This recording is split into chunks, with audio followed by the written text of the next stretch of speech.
Hello tout le monde, comment vous allez aujourd'hui? Moi ça va super. Aujourd'hui on se retrouve pour une vidéo particulière, mais vraiment quoi, vraiment c'est flippant.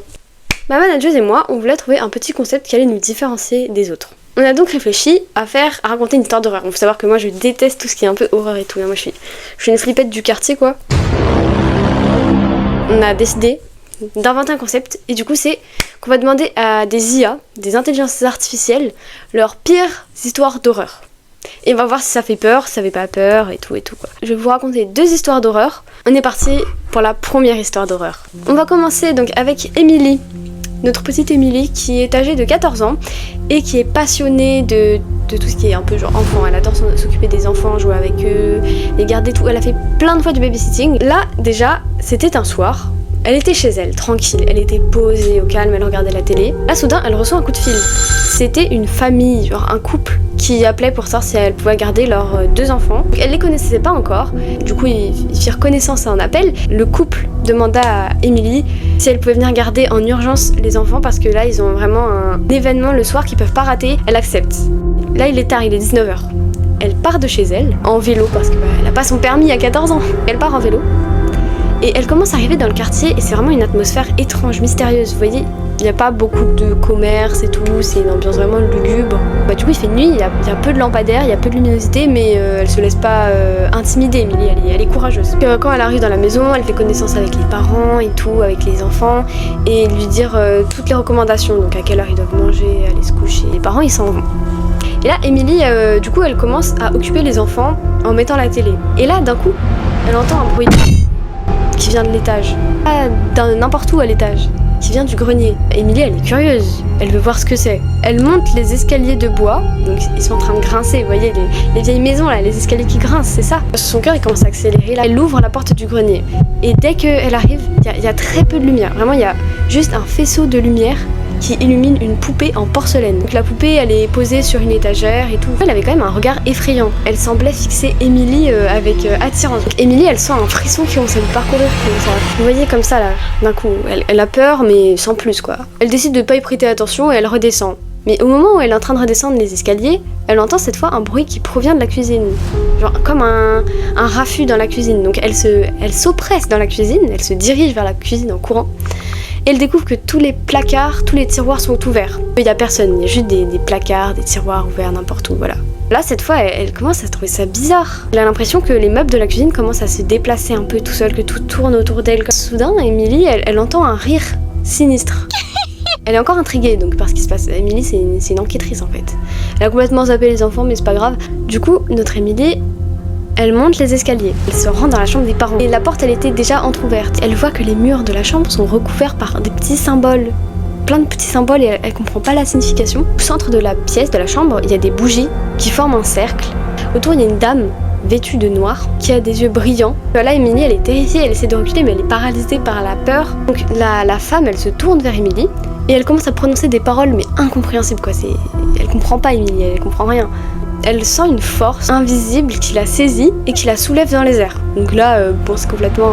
voilà quoi, elle comprend rien, elle comprend plus rien. Elle essaye de crier, en vain, parce que elle y arrive pas. Aucun son ne sort de sa bouche. Soudain, elle entend une voix qui retentit dans sa tête, et c'était les enfants qu'elle gardait. Ils étaient en train de l'appeler. Émilie, elle commence à se dire que quand même elle était là pour un boulot, qu'elle peut pas laisser 2 enfants en danger comme ça. Elle pousse les forces qui sont autour d'elle, et elle réussit à se libérer. Elle court vite vers la chambre des enfants, elle prend les enfants, et ils se précipitent tous les 3 vers la sortie. Et dès qu'ils étaient à l'extérieur, ils foncent, ils courent. Après avoir partagé cette mésaventure aux voisins, ils ont appelé la police. Il y a des enquêtes qui ont débuté sur la maison. Et en fait, la maison était gardée par un groupe de personnes qui pratiquaient des activités occultes. Du coup, la police les a arrêtés pour mettre fin à tout ça. Émilie et les enfants, ils ont été salués et reconnus comme des héros parce qu'ils ont su garder leur courage, leur persévérance. C'était la première histoire, les amis, ça se finit comme ça. Voilà, c'est ainsi que se termine cette première histoire effrayante. On va passer à la deuxième histoire. On se retrouve cette fois avec Margot, qui habite dans une petite ville isolée, donc c'est à la campagne, c'est tranquille, voilà. Donc cette petite ville est entourée par une grande forêt, une forêt assez sombre avec des grands arbres. Un jour, elle décide avec son groupe de potes de partir en excursion dans la forêt et de passer une nuit dedans, pour camper et tout et tout. Ils sont donc partis à 4, donc Margot plus 3 autres de ses amis. Ils sont partis à 4 dans la forêt. Donc ils ont pris de quoi, ils ont vraiment tout pris. Donc de manger, dormir, etc. Dès qu'ils ont commencé à marcher dans les bois, ils ont commencé à sentir une atmosphère vraiment bizarre. Comme si, en fait, plus ils avançaient, plus les arbres se resserraient entre eux, de sorte à ce que ça fasse des murs et qu'ils se bloquent. On avait l'impression qu'une présence sinistre les suivait. C'est super bizarre. Margot, elle commence à sentir quelque chose qui va pas, elle a un mauvais feeling. Mais ses amis, ils la rassurent en disant « Mais t'inquiète, c'est normalement dans une forêt, ça fait peur et tout. » Ils ont la pire des idées au monde. Ils installent leur campement le soir, donc logique, à côté... Enfin, en fait, ils se rendent pas compte, mais ils sont à côté d'un cimetière. En plus, il est abandonné, hein. Ils ont donc ignoré... Enfin, ils savaient donc pas que tous les habitants disaient que cet endroit était maudit. Donc là, la nuit, elle tombe. Donc ils ont construit leur tente et tout, ils vont aller dormir. Et là... ils commencent à sentir de plus en plus, surtout Margot, elle commence à sentir de plus en plus une atmosphère mais vraiment oppressante constamment sur elle.